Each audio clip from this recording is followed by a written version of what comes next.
એમ નહીં બેન, બેન સ્પેશિયલ કોઈ એજન્ડા સાથે આયા હોય તો તમે મને એમને મળી શકો છો. કોઈ સ્પેશિયલ એજન્ડાથી આયા છો? ના ના, સ્પેશિયલ એજન્ડાથી આયા છો બેન તો બેસી જાઓ, અત્યારે મને મળો શાંતિથી.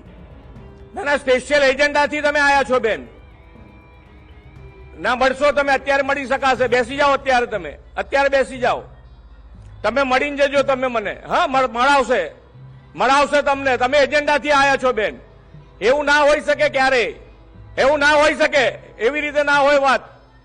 તમે મળી જજો તમે મને.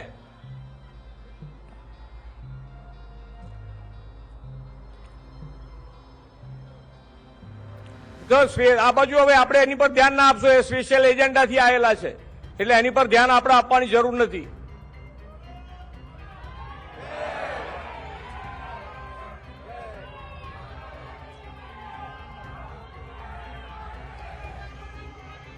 ચાલો, આપણા ગુજરાતના મૃદુ મુખ્યમંત્રીને આપણે હંમેશા હસતા જોયા છે, પણ આજે દાદા ગુસ્સે થયા છે. કારણ કે આપણે જ્યારે અવારનવાર આપણા મૃદુ મુખ્યમંત્રી ભૂપેન્દ્ર પટેલને સાંભળીએ છીએ ત્યારે આપણને એવું લાગે છે કે દાદા બધા જ લોકો સાથે મૃદુતાથી વાત કરે છે. પણ આજે દાદાને ગુસ્સો આવ્યો છે અને એટલા તેઓ ભડકી ગયા છે કે સામેવાળાને એમણે એવું કહી દીધું કે તમે નીચે બેસી જાઓ, તમે એજન્ડાથી આવ્યા છો. હવે શું ઘટના બની છે તેમની વાતચીત કરીએ આજના વિડીયોમાં. નમસ્કાર, નિર્ભય ન્યૂઝ સાથે હું છું રિદ્ધિ.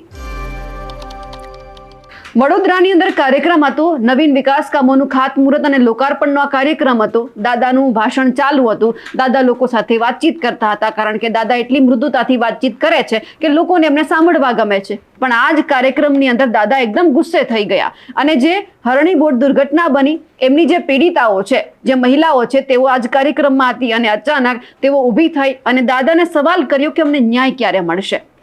તો દાદાને પણ ગુસ્સો આવી ગયો અને આપણે હંમેશા દાદાને મૃદુ થતા જોયેલા છે, કારણ કે એમની જે મૃદુતા છે એમનાથી સૌ કોઈ વાકેફ છે. પણ જ્યારે દાદા ગુસ્સે થયા ત્યારે આખો જે હોલ ભરેલો હતો એ બધામાં ક્યાંક એવું હતું કે અચાનક દાદા ગુસ્સે થયા અને એક જ વસ્તુ પૂછવામાં આવી હતી કે દાદા ન્યાય ક્યારે મળશે. કારણ કે જે માતાઓ છે એ ઘણા બધા સમયથી એમણે પોતાના બાળકો ગુમાવ્યા છે, એટલે એમનામાં એક વ્યથા હોય છે કે અમને કોણ સાંભળશે, અમને ક્યારે ન્યાય. પણ જ્યારે દાદાને સવાલ કરવામાં આવ્યો તો દાદા પણ ભડકી ગયા અને બોલી ઉઠ્યા કે તમે એજન્ડાથી આવ્યા છો, નીચે બેસી જાઓ, આ કોઈ સમય નથી કે તમે આવો સવાલ કરી શકો. જ્યારે ઓનલાઈન સ્વાગત કાર્યક્રમ છે, તમે એમાં આવી અને તમારી રજૂઆત કરો અને પછી આ કાર્યક્રમ પૂરો થશે તો પછી તમે મને મળજો, તો અમે તમને ત્યારે એમના જવાબ આપીશું. પણ સવાલ અહીંયા એ થાય છે કે દાદાને ગુસ્સો આવ્યો એ ક્યાંક વ્યાજબી છે, કારણ કે ચાલુ કાર્યક્રમમાં આવા સવાલ ના હોય. એ જે મહિલાઓ છે, જે માતાઓ છે, એમનો તરીકો ખોટો છે સવાલ કરવાનો, કારણ કે જગ્યા ખોટી છે. જગ્યા અત્યારે વિકાસના કામોની વાતચીત થઈ રહી હતી, પરંતુ જ્યારે આ સવાલ કરવામાં આવ્યો છે ત્યારે દાદાને પણ કહેવાનું છે કે દાદા, જ્યારે આ રજૂઆત કરવા માટે આવ્યા તો તમારી પણ ફરજ છે એમને સાંભળવાની. આ કોઈ પહેલી વાર એવું નથી, ઘણા બધા કાર્યક્રમ એમાં થયા હશે કે જ્યારે અનેક નેતાઓ હશે એમને સ્ટેજ ઉપરથી ટોકવામાં આવ્યા હશે કે પહેલા તમે અમારા કામ પૂરા કરો. દાદા, તમને સવાલ એટલા માટે પણ કરવાનો છે કારણ કે જે આ માતાઓ છે અનેક વખત તમને રજૂઆત કરવા માટે આવી રહી હતી, પરંતુ તમારું જે પ્રશાસન છે, અધિકારીઓ છે, એમણે હંમેશા આ જે મહિલાઓ છે, જે પરિવાર છે, એ તમામને નજરકેદ કરી દીધો છે. અને અત્યારે પણ જે અમારી પાસે માહિતી મળી રહી છે એ મુજબ આ મહિલાઓ, જે આ માતાઓએ તમને રજૂઆત કરી, એ પછી તમારી પાસે રજૂઆત કરવા માટે આવતા હશે તો એમને અત્યારે નજરકેદ કરી લેવામાં આવ્યા છે. મીડિયાને પણ એમને સુધી પહોંચવા દેવામાં નથી આવતા અને આ કોઈ પહેલી વાર આવું નથી બન્યું. વડોદરાની અંદર જ્યારે હરણી બોટ દુર્ઘટના બની એ પછી તમે હોય, હર્ષંઘવી હોય કે કોઈ પણ બીજા નેતાઓ હોય, જ્યારે તમે લોકોની મદદે ગયા છો, લોકોને પૂછવા માટે ગયા છો, ત્યારે આ પરિવાર ક્યાંય આગળ હતો જ નહીં, કારણ કે આ તમામ લોકોને નજરકેદ રાખવામાં આવતા હતા, જેથી કરીને તમારી જે છબી છે એ સારી રહે, લોકો ક્યાંક ગુસ્સે ના ભરાય અને તમારા ઉપર ક્યાંક ફિટકાર ના વરસાવે. પણ દાદા, એક વખત જે આ માતાઓ છે તેમને તમારે સાંભળવી પડશે. હવે આપણે એ પણ જોઈ લઈએ કે અચાનક જે આ મૃદુ આપણા દાદા છે તે કઈ રીતે ગુસ્સે થયા, કારણ કે એમણે જે માતાઓ જે રજૂઆત કરવા માટે આવી હતી તેમણે શું કહ્યું હતું અને અચાનક આ કાર્યક્રમમાં શું થયું. આજે બધામાંથી બહાર નીકળી અને આજે કરોડો રૂપિયાના કામ પ્રજાજનોમાં પણ એવું આવી ગયું છે કે ભાઈ વિશ્વાસ આવ્યો છે કે ના, આ કામ આ શાસનમાં થઈ શકે એવું છે. અને એ લોકોનો જે વિશ્વાસ આવ્યો છે એટલે આપણને એ લોકો રજૂઆત કરે છે કે ભાઈ અહીંયા આગળ કામ થશે. અને એ કામનો જે એકબીજા ઉપર જે વિશ્વાસ આવ્યો છે કે ભાઈ ભારતીય જનતા પાર્ટીની સરકાર છે અને એ કોઈ પણ કામ કરી શકે.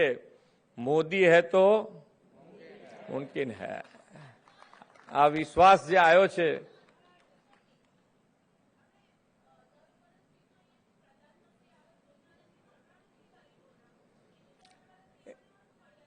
એમ નહીં બેન સ્પેશિયલ કોઈ એજન્ડા સાથે આયા હોય તો તમે મને એમને મળી શકો છો.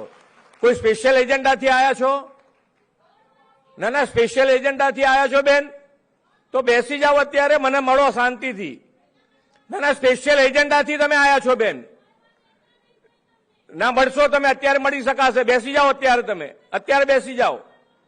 તમે મળીને જજો તમે મને. હા, મળાવશે તમને. તમે એજન્ડાથી આયા છો બેન.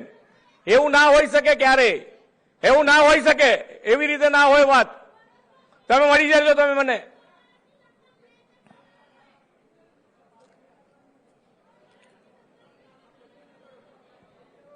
તો આ બાજુ હવે આપણે એની પર ધ્યાન ના આપશો. એ સ્પેશિયલ એજન્ડાથી આવેલા છે એટલે એની પર ધ્યાન આપણે આપવાની જરૂર નથી.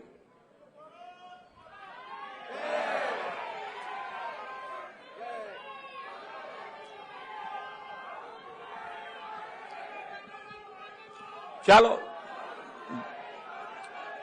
ભારત માતા કી. ચાલો, કોઈ પણ મુશ્કેલી હોય તો સોમવારે આપણે કોઈને રોકતા નથી. ત્યાં આગળ આવી અને કોઈ પણ મળી શકે છે અને ઘણા બધા રેગ્યુલર આવે પણ છે. પણ જ્યારે કોઈ પ્રોગ્રામમાં આવ્યા હોય અને એ પ્રોગ્રામમાં આપણી રજૂઆત કરવી એ વ્યાજબી આપણી સંસ્કારી નગરીને શોભે નહીં.